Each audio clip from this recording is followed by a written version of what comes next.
Hello students, आज हम लोग बात करने जा रहे हैं equilibrium of a firm under monopoly through marginal cost marginal revenue. पिछले वीडियो में जो हम लोगों ने बात की थी वो थी टोटल कॉस्ट टोटल रेवेन्यू से equilibrium of a firm under monopoly in the short term. अब मार्जिनल कॉस्ट और मार्जिनल रेवेन्यू से मोनोपोली में इक्विलिब्रियम किस तरह से होता है। मार्जिनल कॉस्ट कर्व, जैसा कि आपको मालूम है, मार्जिनल कॉस्ट कर्व इस शेप का होता है। जिनको ना मालूम हो वो रेवेन्यू कर्व्स में चले जाएं, और रेवेन्यू कर्व्स में हमने मार्जिनल कॉस्ट और मार्जिनल रेवेन्यू को बहुत क्लियरली डिफाइन किया है, तो इसलिए वो हमारे चैनल का रेवेन्यू कर्व्स का वीडियो देखें। तो मार्जिनल कॉस्ट कर्व इस तरह का, इस आकार का होता है, जबकि अंडर मोनोपोली मार्जिनल रेवेन्यू और एवरेज रेवेन्यू कर्व इस प्रकार का होता है। यानी जितनी तेजी से मार्जिनल रेवेन्यू गिर रहा होता है, एवरेज रेवेन्यू उतनी तेजी से नहीं गिरता है, बल्कि उससे कम तेजी से गिरता है। और मार्जिनल रेवेन्यू निगेटिव भी हो सकता है, यानी ये जीरो पर आकर उसके बाद निगेटिव भी हो जाता है। तो ये मार्जिनल कॉस्ट और मार्जिनल रेवेन्यू का। मार्जिनल कॉस्ट क्या होती है? मार्जिनल कॉस्ट होती है जब हम प्रोडक्शन कर रहे होते हैं तो जो हम एक इकाई अतिरिक्त प्रोड्यूस करते हैं, उस एक इकाई पर जो लागत आती है उसे हम मार्जिनल कॉस्ट कहते हैं। जबकि मार्जिनल रेवेन्यू क्या होता है? जब हम एक इकाई बेचते हैं और उस एक इकाई को बेचने पर जो हमको पैसे मिलते हैं उसे हम कहते हैं मार्जिनल रेवेन्यू। मार्जिनल रेवेन्यू गिरता हुआ इसलिए होता है क्योंकि मोनोपोली में जब हमको सेल बढ़ानी होती है तो हमें प्राइस कम करना पड़ता है, जिसकी वजह से मार्जिनल रेवेन्यू हर बार कम होता जाता है। अब यहां पर जब हम लोग बात करते हैं इक्विलिब्रियम की, तो हमें मार्जिनल कॉस्ट और मार्जिनल रेवेन्यू से जब हम इक्विलिब्रियम करते हैं तो हम मार्जिनल कॉस्ट कर्व और मार्जिनल रेवेन्यू कर्व दोनों को एक साथ रख दें। ये हमारा मार्जिनल रेवेन्यू कर्व है, ये वाला कर्व, ये मार्जिनल रेवेन्यू कर्व हो गया, और इस पर हमने ये मार्जिनल कॉस्ट कर्व रख दिया। तो जब हमने मार्जिनल कॉस्ट कर्व रखा मार्जिनल रेवेन्यू कर्व पर, तो हमने ये देखा कि मार्जिनल कॉस्ट मार्जिनल रेवेन्यू को ए पॉइंट पर काट रहा है। इस ए पॉइंट पर मार्जिनल कॉस्ट बराबर है मार्जिनल रेवेन्यू के, और इस ए पॉइंट पर जो टोटल प्रोडक्शन या आउटपुट है वो कितना है? वो ओ क्यू के बराबर है। इस ओ क्यू के बराबर प्रोड्यूस हो रहा है, जिसपे मार्जिनल कॉस्ट मार्जिनल रेवेन्यू बराबर है, और प्राइस कितना है? वो प्राइस है पी क्यू के बराबर। यानी कि यहां आउटपुट है ओ क्यू, जिस पर marginal cost is equal to marginal revenue है, और यहां पर प्राइस या एवरेज रेवेन्यू है हमारा पी क्यू के बराबर। अब यहां पर पहले हम लोग बात करें इक्विलिब्रियम की, तो जहां पर मार्जिनल कॉस्ट मार्जिनल रेवेन्यू एक दूसरे के बराबर होंगे वो हमारा पॉइंट होगा इक्विलिब्रियम का पॉइंट। अब इसमें हम लोग देखें यहां पर ए पॉइंट पर कि अगर ए पॉइंट से आगे कहीं इक्विलिब्रियम किया जाए, यानी ओ क्यू से ज्यादा प्रोडक्शन किया जाए, मान लीजिए प्रोडक्शन ओ क्यू से बढ़ाकर ओ क्यू 1 कर दिया जाए, या ओ क्यू से घटाकर ओ क्यू 2 कर दिया जाए, तो क्या होगा? अगर हम ओ क्यू से बढ़ाकर प्रोडक्शन ओ क्यू 1 कर दें, तो यहां ओ क्यू, जहां पर मार्जिनल कॉस्ट मार्जिनल रेवेन्यू के बराबर थी, मान लीजिए मार्जिनल कॉस्ट है यहां पर 10 रुपए और बिक भी रही है, यानी मार्जिनल रेवेन्यू भी 10 रुपए है। जब हम इस पॉइंट के यानी ए पॉइंट के आगे आते हैं तो अब हम यहां देखते हैं कि हमारा मार्जिनल रेवेन्यू मान लीजिए बी पॉइंट पर हो गया, जबकि मार्जिनल कॉस्ट सी पॉइंट पे हो गया। ए पॉइंट पर मार्जिनल कॉस्ट मार्जिनल रेवेन्यू 10 रुपए था, जबकि बी पॉइंट पर मार्जिनल रेवेन्यू 10 रुपए से कम, फॉर एग्जांपल ये 8 रुपए हो गया, और जबकि मार्जिनल कॉस्ट फॉर एग्जांपल 10 रुपए से ज्यादा 12 रुपए हो गई। यानी यहां पर किसी एक इकाई की लागत 12 रुपए है, जबकि एक इकाई को बिकने पर हमें मिल रहा है कितना? 8 रुपए। यानी कि यहां पर 12 रुपए लागत आ रही है और बिक रहा है 8 रुपए, तो लॉस कितने रुपए का हो गया? 4 रुपए पर यूनिट का लॉस हो गया। तो इसलिए क्या कोई लॉस लेना चाहेगा? नहीं लेना चाहेगा। तो इसके मतलब इक्विलिब्रियम वो कहां तक करेगा? मार्जिनल कॉस्ट बराबर मार्जिनल रेवेन्यू के। अगर हम ये पॉइंट ले लें, यानी ये डी और ये मान लीजिए जेड पॉइंट ले लें, तो अब हम क्या देखते हैं कि यहां मार्जिनल कॉस्ट फॉर एग्जाम्पल 9 रुपए है, और यहां जो हमारा मार्जिनल रेवेन्यू है वो फॉर एग्जाम्पल 12 रुपए है। तो अब यहां क्या है कि हमारा जो कॉस्ट आ रही है वो 9 रुपए, जबकि हमें बेचकर कितना मिल रहा है 12 रुपए, यानी कि हमको 3 रुपए एक्स्ट्रा प्रॉफिट मिल रहा है। तो अगर हम प्रोडक्शन यहां तक करेंगे तो हम सिर्फ यहीं तक प्रॉफिट कमा पाएंगे, ये आगे का जो प्रॉफिट का हिस्सा है ये हमको नहीं मिल पाएगा, क्योंकि हम प्रोडक्शन यहीं पर रोक देंगे, तो इसलिए भी हमको नुकसान होगा। तो इसलिए इस प्रॉफिट को पाने के लिए, ये जो प्रॉफिट है हमारा, इस प्रॉफिट को पाने के लिए हम प्रोडक्शन और आगे तक बढ़ाएंगे, यानी कहां तक बढ़ाएंगे, OQ तक बढ़ाएंगे। इस तरह से ये हमारी बात समझ में आ गई कि जहां पर मार्जिनल कॉस्ट बराबर मार्जिनल रेवेन्यू के होता है, प्रोडक्शन वहां तक होता है, और वही स्टेबल इक्विलिब्रियम का पॉइंट होता है। तो इस प्रकार से हमने ये समझा कि जहां पर मार्जिनल कॉस्ट बराबर मार्जिनल रेवेन्यू के होगा वो हमारा इक्विलिब्रियम का पॉइंट होगा। अब जो इक्विलिब्रियम होता है वो एक पॉइंट से ज्यादा पॉइंट पर इक्विलिब्रियम दिखाई देता है, जिसे हम कहते हैं मल्टीपल इक्विलिब्रियम। अब ये मल्टीपल इक्विलिब्रियम की एक पोजीशन हम लोग देखते हैं यहां हम लोग देखें कि यहां मार्जिनल कॉस्ट और मार्जिनल रेवेन्यू कर्व एक दूसरे को एक से ज्यादा पॉइंट पर काट रहे हैं, यानी एक से ज्यादा पॉइंट हमको इक्विलिब्रियम के पॉइंट दिखाई दे रहे हैं। ये ए पॉइंट, सी पॉइंट और ई पॉइंट, इन तीनों पॉइंट्स पर मार्जिनल कॉस्ट मार्जिनल रेवेन्यू के बराबर है, और ये तीनों पॉइंट इक्विलिब्रियम के पॉइंट है। अब प्रॉब्लम यह है कि इसमें से कौन सा पॉइंट स्टेबल इक्विलिब्रियम का पॉइंट होगा। प्रोडक्शन वहां तक रुकेगा होगा जहां तक कि जो स्टेबल इक्विलिब्रियम का पॉइंट होगा। अब ये स्टेबल इक्विलिब्रियम का पॉइंट कौन सा है ये तय करेगा प्रोड्यूसर कि उसके लिए कौन सा स्टेबल इक्विलिब्रियम का पॉइंट है।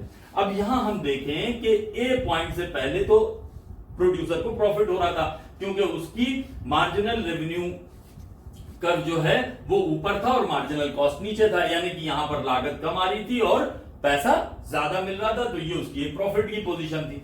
लेकिन जब वो इससे आगे आता है तो अब वो यहां देखता है कि मार्जिनल रेवेन्यू नीचे हो गया और मार्जिनल कॉस्ट ऊपर हो गई। जब मार्जिनल कॉस्ट ऊपर हो जाती है और मार्जिनल रेवेन्यू नीचे हो रहा है तो इसका मतलब है कि लॉस हो रहा है।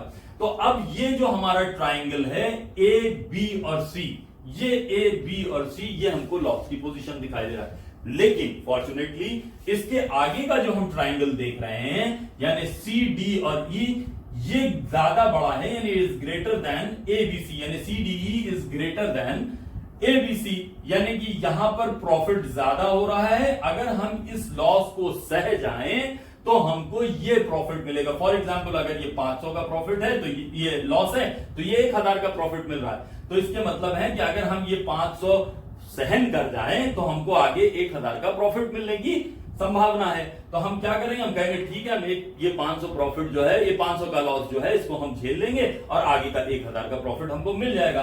तो अब क्या हुआ कि जब हम ए पर इक्विलिब्रियम नहीं करेंगे और सी पर भी इक्विलिब्रियम नहीं करेंगे, ए और सी के बीच का जो लॉस है उसको हम झेल लेंगे, और उसके बाद सी के बाद हम ई पर इक्विलिब्रियम की पोजीशन में होंगे, क्योंकि ई पर हमको सी से ई तक हमको बहुत प्रॉफिट मिल रहा है। तो अब क्या होगा कि प्रोडक्शन कहां तक होगा, प्रोडक्शन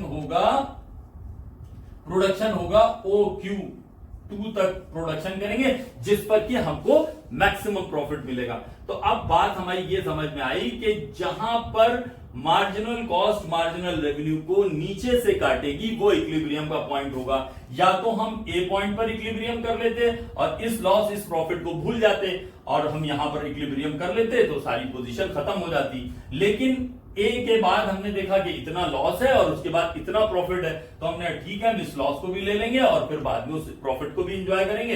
इसलिए हमने ए पर इक्विलिब्रियम नहीं किया, फिर सी पर भी इक्विलिब्रियम में नहीं रहे, और स्टेबल इक्विलिब्रियम हमने ई पॉइंट पर किया, जिस पर कि हमने इतने लॉस को लेकर फिर मैक्सिमम प्रॉफिट को प्राप्त किया। तो इस तरह से हम देखें कि ये पोजीशन जो है ये कहलाती है मल्टीपल इक्विलिब्रियम की पोजीशन। अब हम लोग बात करते हैं different cost conditions under equilibrium. तो ये डिफरेंट कॉस्ट कंडीशंस क्या होती हैं? डिफरेंट कॉस्ट कंडीशंस ये होती हैं कि अलग अलग फर्में अपने यहां अलग अलग काम कर रही हैं। हर फर्म का अपना मशीन का सेटअप अलग है, हर फर्म को रॉ मटेरियल अलग जगह से ले रही है, हर फर्म का मैनेजमेंट अलग है, हर फर्म के वर्कर अलग हैं। तो उससे होता क्या है कि इन सब चीजों से ओवरऑल उसके रिजल्ट पर फर्क पड़ता है।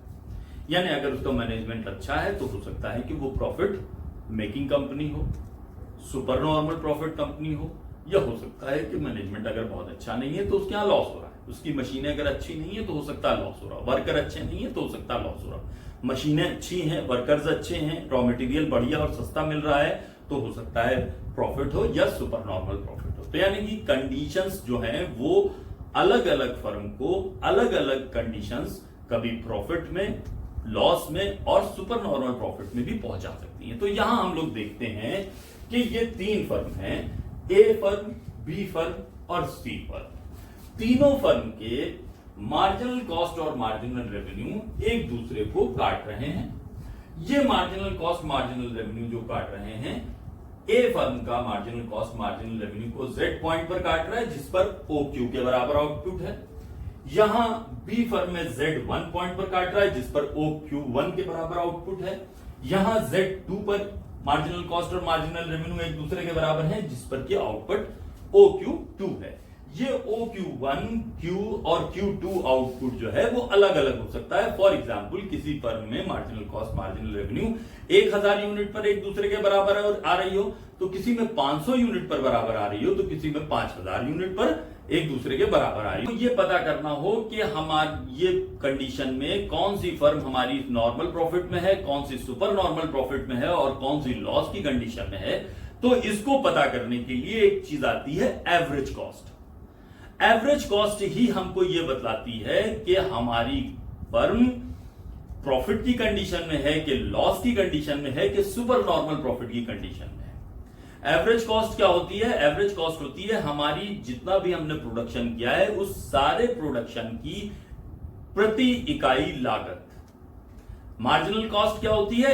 एक अतिरिक्त इकाई का उत्पादन करने पर जो अतिरिक्त लागत आ रही है, एक्स्ट्रा कॉस्ट आ रही है एक एक्स्ट्रा यूनिट के प्रोडक्शन पर। एवरेज कॉस्ट क्या है? जितना भी हमने प्रोडक्शन किया, total production divided by total output is equal to हमारी एवरेज कॉस्ट आ गई। यानी जितना भी हमने प्रोडक्शन किया उसका पर यूनिट कॉस्ट क्या आ रही है उसे हम एवरेज कॉस्ट कहते हैं। तो अब क्या हुआ कि जिसकी एवरेज कॉस्ट कम होगी वो प्रॉफिट की पोजीशन में होगा। अब यहां हम लोग पहली कंडीशन में देखते हैं कि इनकी एवरेज कॉस्ट क्या है। इनकी एवरेज कॉस्ट है, मान लीजिए फॉर एग्जांपल ये आई इनकी एवरेज कॉस्ट। अब इनकी एवरेज कॉस्ट यहां से हम देखें, ये है हमारा इक्विलिब्रियम का पॉइंट, यानी हम प्रोडक्शन यहां तक करेंगे। इस प्रोडक्शन करने के बाद जब हम ऊपर जाते हैं तो हम ये देखते हैं कि ये ए पॉइंट है जिस पर कि हमारी एवरेज कॉस्ट और एवरेज रेवेन्यू एक दूसरे के बराबर हैं। अब यहां पर एवरेज कॉस्ट एवरेज रेवेन्यू बराबर वहीं पर है जहां पर कि हमारा मार्जिनल कॉस्ट और मार्जिनल रेवेन्यू बराबर है। यानी कि यहां पर हमको कोई एक्स्ट्रा प्रॉफिट नहीं मिल रहा। ये हमारी नॉर्मल प्रॉफिट की कंडीशन है, नॉर्मल प्रॉफिट की कंडीशन है। यहां आए हम देखें क्या हो रहा है।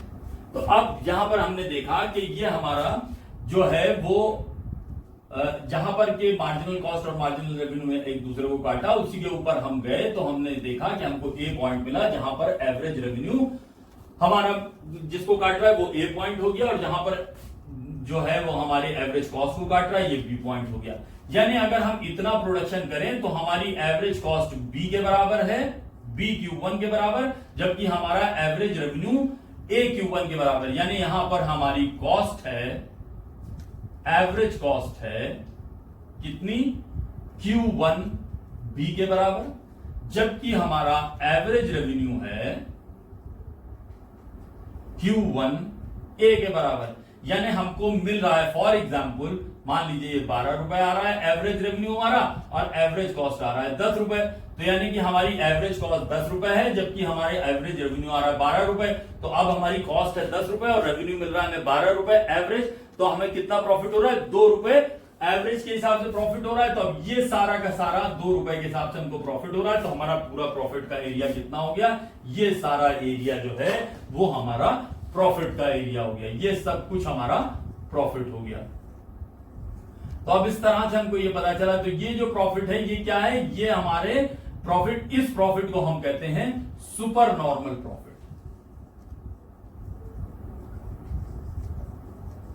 इस प्रॉफिट को कहा जाता है सुपर नॉर्मल प्रॉफिट।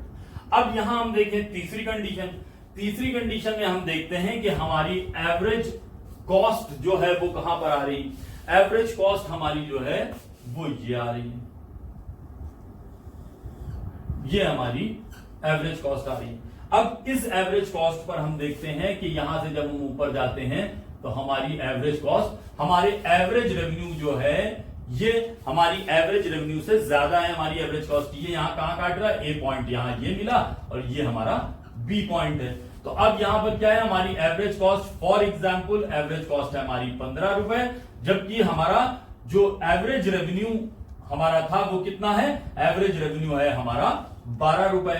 तो अब हमने देखा यहां हमको लॉस कितने का हो रहा है, 3 रुपए पर यूनिट का लॉस हो रहा है। तो ये सारा का सारा हमारा लॉस हो गया। तो हम यहां इसको लॉस की कंडीशन बना देंगे। अब ये कंडीशन हो गई हमारी लॉस की, सारा का सारा हमारा लॉस है, ये सब के सब हमारा लॉस हो गया। तो अब ये हमें क्या पता चला, हमें ये पता चला कि जो प्रॉफिट और लॉस होता है वो सारा का सारा हम एवरेज कॉस्ट कर रखते ही हमारे सामने आ जाता है। अगर एवरेज कॉस्ट कम है एवरेज रेवेन्यू से तो जाहिर है कि सुपर नॉर्मल प्रॉफिट होगा। एवरेज कॉस्ट बराबर है हमारी एवरेज रेवेन्यू के, तो इसके मतलब है कि हमारा जो है वो नॉर्मल प्रॉफिट की कंडीशन होगी। और जैसे ही हमारा एवरेज कॉस्ट बढ़ जाएगा हमारे एवरेज रेवेन्यू से तो इसके मतलब है कि हमको लॉस होगा। तो आप ऐसा कीजिएगा कि इस वीडियो को लाइक कीजिएगा, शेयर कीजिएगा और चैनल को सब्सक्राइब जरूर कीजिएगा। Okay, thank you.